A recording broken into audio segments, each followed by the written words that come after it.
En esta oportunidad nos encontramos con el doctor José Luis Sardó, decano de la Universidad Peruana de Ciencias Aplicadas, y vamos a realizar una pequeña entrevista.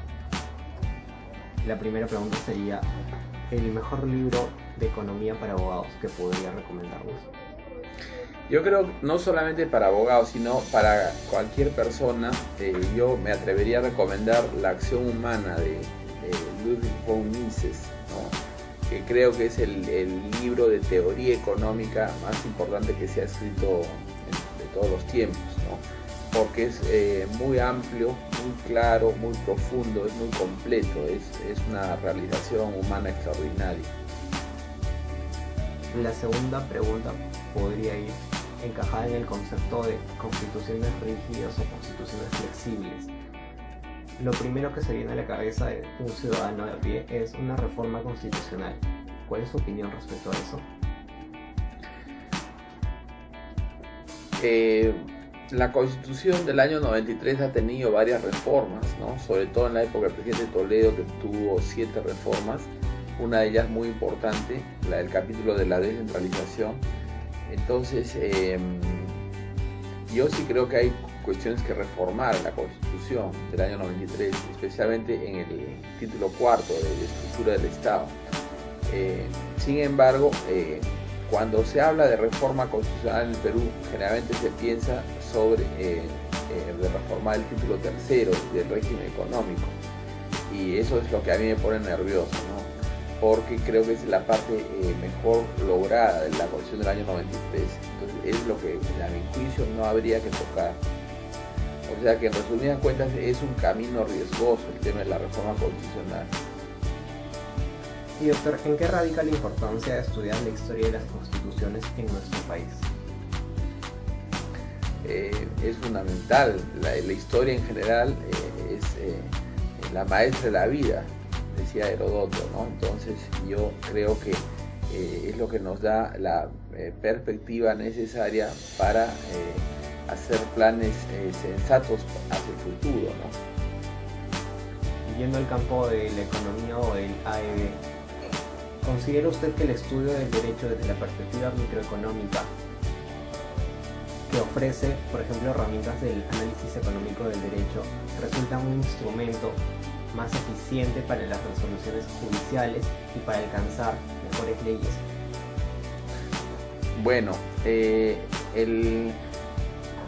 el análisis del impacto económico, ¿no? de las leyes debe hacerse al prepararse las leyes, ¿no? Pero desde mi punto de vista, una vez que las leyes ya son dictadas, ¿no?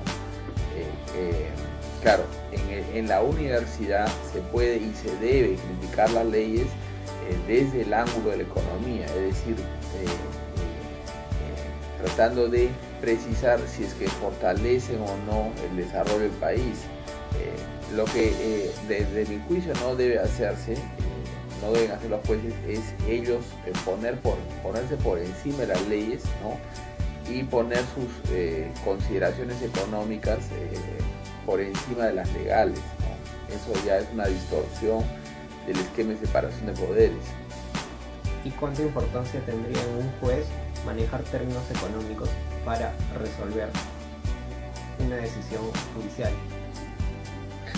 El juez, a mi juicio, debe aplicar la ley, ¿no? Debe conocer las leyes y aplicarlas lealmente, es decir, aplicarlas en función de lo que las leyes señalan, no de lo que él quiere, ¿no? Por más que a veces le sea contrario a su sentido de justicia, ¿no?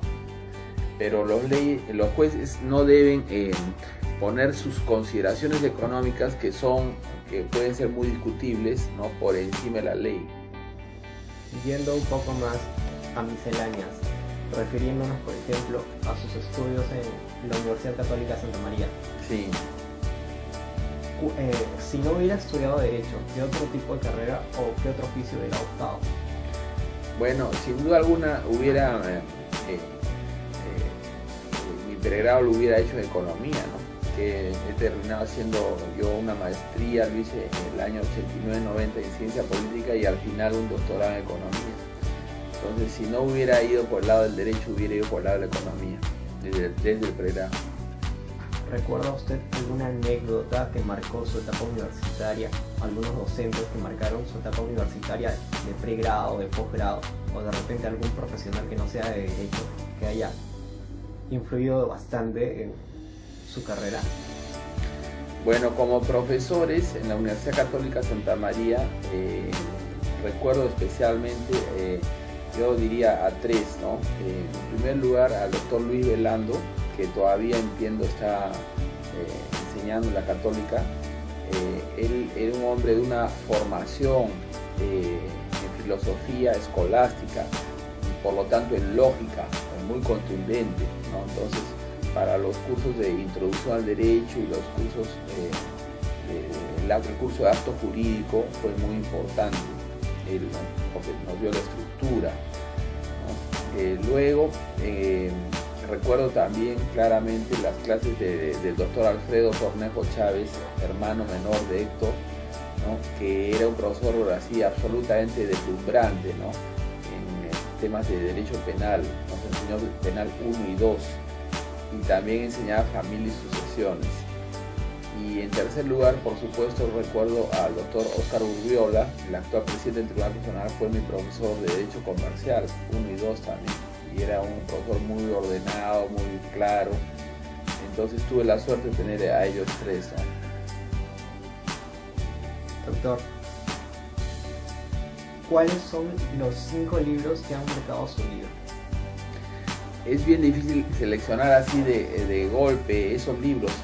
Indudablemente un libro que me ha marcado mucho ha sido el de Mises, que ya hemos mencionado. Yo creo que de toda la obra de Hayek también yo me quedaría con el más voluminoso de todos, que es en 3 volúmenes en realidad, que es Derecho, Legislación y Libertad. Es un gran libro de economía, pero también de teoría del derecho, ¿no? Después, bueno, hay un pequeño libro pero muy contundente de Murray Rothbard que se llama Para una nueva libertad, que es muy inspirador. Y después yo escogería a un par de libros de teoría de la elección pública, ¿no? Cuando estaba haciendo mi maestría en Estados Unidos me deslumbró por un lado Anthony Towns con una teoría económica de la democracia, y por otro lado James Buchanan y Gordon Tullock con su clásico El cálculo del consenso. Yo diría que esos 5 libros de teoría económica y política son los que más me han impresionado en ese nivel de teoría, ¿no? De teoría de las ciencias sociales. Bien, doctor, agradecemos mucho la oportunidad que tenemos y nos gustaría que mande un saludo por el aniversario de nuestra universidad, los 50 años de la Universidad Federico Villarreal. Bueno, yo aprovecho esta oportunidad. En primer lugar les agradezco la cordial visita y por otro lado mando un saludo para que este 50 aniversario de la Universidad Villarreal sea celebrado debidamente. Es un aporte importante que ha hecho a la cultura y a la educación en Perú. Muchas gracias.